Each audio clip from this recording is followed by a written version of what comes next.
वायुसेना प्रमुख air chief marshal Amarpreet Singh ने गुरुवार को पश्चिमी वायु कमान के एक अग्रिम पंक्ति के हवाई अड्डे से मिग-29 यूपीजी लड़ाकू विमान में उड़ान भरी। ये मिग-29 लड़ाकू विमान का उन्नत स्वरूप है। वायुसेना प्रमुख ने फ्लाइट लेफ्टिनेंट परविंदर सिंह की अगुवाई में 2 विमानों के फॉर्मेशन में उड़ान भरी। वायुसेना प्रमुख 1985 में इसी स्क्वाड्रन में शामिल हुए थे। उन्होंने 2 इंजन वाले विमान में 45 मिनट तक उड़ान भरी, जो भारत के वायु रक्षा नेटवर्क का महत्वपूर्ण हिस्सा है। For the chief, it was his first squadron as he flew in this con way back in 1985 as a young pilot. Mid-80s, the squadron was also upgraded to a very agile platform, very combat-proven aircraft, which was MiG-29.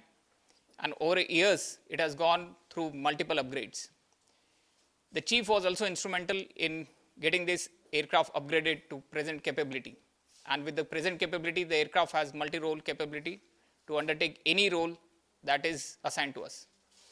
As our motto goes, determined to destroy, which forces us to be incisive, dedicated, and do every work that is assigned to us with precision. रूस के सहयोग से उन्नत किए गए मिग-29 को बाज उपनाम दिया गया है। इसमें उन्नत रडार, अतिरिक्त ईंधन टैंकों के जरिए विस्तारित मारक क्षमता और आधुनिक विमानन प्रणाली जैसी सुविधाएं शामिल की गई हैं।